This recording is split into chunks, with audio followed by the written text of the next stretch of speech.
Good day, everybody. It's Mike coming at you here yet again in New York City, and today I want to talk to you guys about 5 ways to kill an interview. Now, this is my expertise. This is what I do for a living, so I'm going to kind of delve into some details here, and there'll be some future videos that deals with job development, right? But for now, let's just go into the 5 steps on how to kill an interview. Now, there's 5 easy steps, but there's a lot to each step that you have to remember, right? So there's the general form of it, right? So number 1 is presentation. Now, this is pretty obvious, right? From the very moment you step out your door until you get to the place where you're going to interview, once you get into the interview room, presentation is going to be very key, right? So obviously we got to be mindful of the work environment, the type of work that we're going to be doing, so we should be prepared accordingly. Now, I always say safest to say that you can be in a suit or a nice dress, whatever it may be. That's always the safest way to go. You can never really overdress. But I understand some work environments might be a little different, so of course you can dress according to the work environment. Like for example, if you're going for a Google interview, you might not necessarily need to dress up in a suit, although I don't think it would hurt you. It might be a little more relaxed, right? Maybe more business casual, or even just like a collared shirt and some slacks or whatever. But for the most part, I like to go suit and everything. I was even in a suit when I went and interviewed for a bartender position, right? So that's number 1, right? Now, what does a presentation involve, right? Well, there's a lot of things that a presentation involves. It's literally how do people perceive you. And now, this is very important because if you're coming out there, you have a mean look on your face, like you're not really excited to be there. People aren't going to really be interested in you. You're not going to be trying to appeal to them or be personable, right? So we should be smiling. We should be acting like we really want to be there, and we should, of course, have nice posture, things of that nature. That is going to be very important when you do an interview. The next thing is also when you when you walk into the room, you want to give a handshake, right? Make sure it's a nice handshake. We're not killing them, we're not squeezing them to death, but we're not just giving them a weak little dead hand or something like that. We're going to, practice with somebody, handshakes, to make sure you get it right every single time. Because those little tiny things can be the difference between getting a job and not. And it's also very important, as you're thinking about your presentation when you go. Now, I'm not saying overkill, like be super nervous the whole time, make sure you're super stiff and rigid. Be relaxed, be smooth, be breathing, but be mindful of how you act. Because you never know who you're going to meet, whether it be on the elevator to the job interview. It could be outside once you leave the place. You never know who's going to be the one who's interviewing you. You never know who's going to be the boss. You never know who's going to be in the work environment that you might encounter along the way. So the next thing I want to talk about is knowing yourself, right? That's number 2. Number 2 is extremely important, and the reason why it is because if you don't know yourself, then you can't really give a good interview. Now, there's something you should be mindful about. When you're giving an interview, you're trying to gain the trust of the employer, right? You're trying to gain the trust, whether it be the HR person, or it could be the hiring manager, it could be someone else who's just pre-screening to get to a hiring manager, it could be anybody. But regardless of the fact is that when you're showing up to a job interview, they have no idea who you are. It's kind of like going on a first date, right? They don't know who you are. They don't know what you really bring to the table. They see a piece of paper and it says all these different things about who you are, whatever. It says what you can do, but there's a big difference between your resume and how you talk about your resume, right?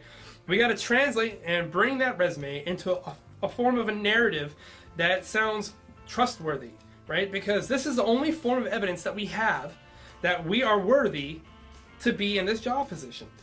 So if you can know yourself, you can reach back into your experiences and you can be honest about what you do. A lot of people think they're really good bullshitters. They're really into themselves, and believe me, I interview people all the time, every day. And I always get those people who go, oh, I can bullshit real good, blah, blah, blah, blah. Okay, sure you can. You can bullshit somebody, whatever, I don't give a crap. But especially if you're going in for an interview, for a job, these people know these jobs.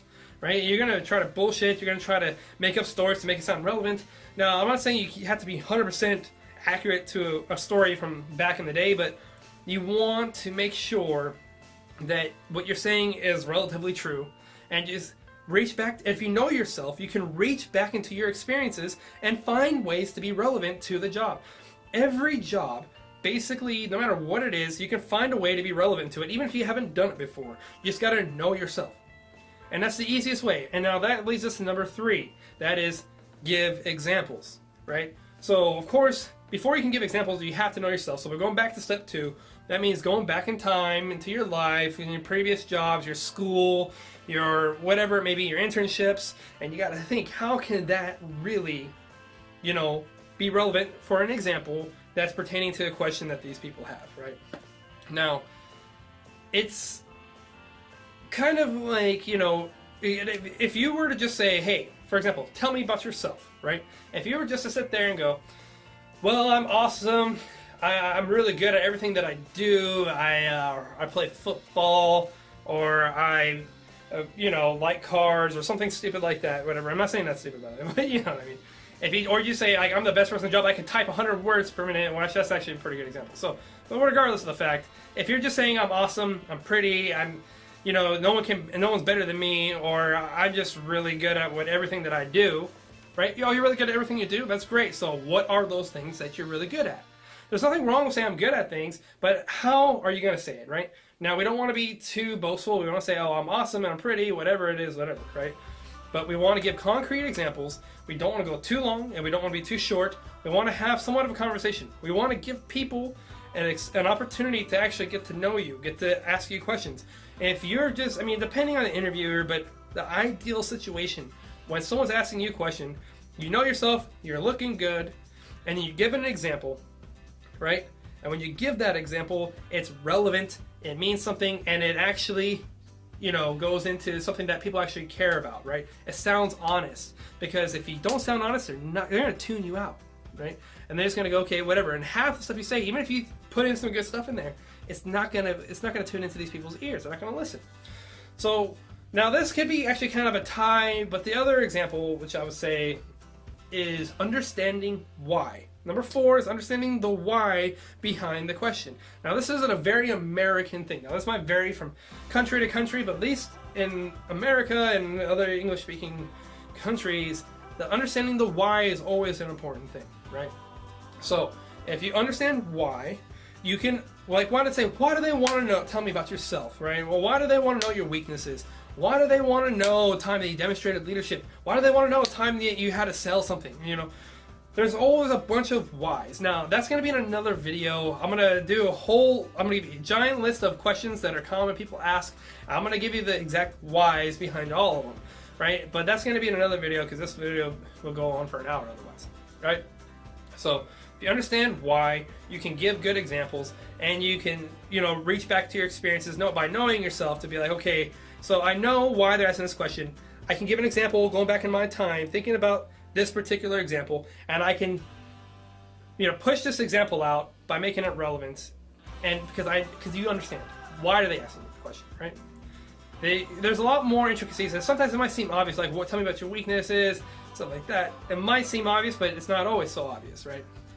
And of course, the 5th example, okay, it's just one a lot of people don't seem to do. And people tend to just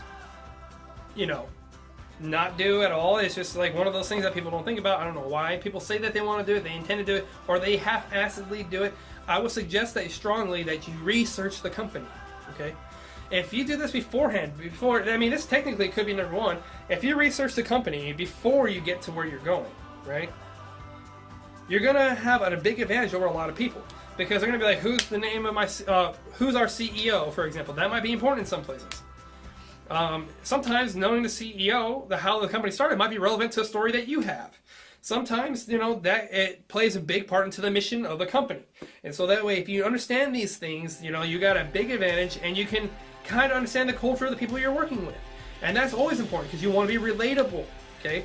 If you can relate to the company, if there's anything you have in common, it's the fact that you guys are going to be working at this place. You can come from different places, different backgrounds, but if you guys know this one place, you have this one mission, you're going to have something in common, and you're going to be able to have a conversation. But also shows that you care, again, to be there, and you're knowledgeable, right? And it shows that you're not just the run-of-the-mill person. You're actually a quality candidate that deserves to be there, because you know why you're there, and you know what you're going for, and you're there not wasting their time or your time. And you're getting there early, and you're good but you're not too early, right? You're showing the best of you, right? These are all the beautiful things in the world that's going to get you the job. Now, of course, this is not really, I guess you could say step number 6, really, or 5A, whatever you want to call it. But the next best thing, if you have the ability to, right? And if you have an email, if you have a phone number, if you have anything at all, make sure you follow up with the interview by thanking them for their time. Okay. Now I'm not saying hound them. If you have their phone number, don't call them every day. And sure as hell, don't call them like multiple times in a week. Give them time. They have hundreds of people that they're interviewing, but make sure you stay relevant in their mind. Okay. But even if you don't follow up with them after the fact, at least do the one email or one phone call and thank them for their time. Because people's time is valuable, people's time is money. This is all things that we know, and just like you don't want people to waste your time, you don't want to waste their time. So basically these are the 5 steps, 5.A or whatever, 5.5 steps to kill an interview. These are all very important, and there's much more detail. I can get in much more in depth about this. This is like an hour-long thing, but that costs time, right? And if anybody has any questions, they can always shoot me a message or an email, or whatever it is that they need, and I'll help them out if they need. And I'll get into more detail about these things later on in the future. In the next video, I'm going to get into how to build a resume. Alright guys, so thank you for your time, and if you haven't subscribed, please do, and if you like the video, please drop a like, and if this is useful, please share it for everyone else to see, because this is not just for me, it's not just for the people who subscribe to me or people in any other places, for everybody, okay? I want to see people succeed, and that's just part of why I'm in the job that I'm in. Alright, so thank you guys, and I'll talk to you later.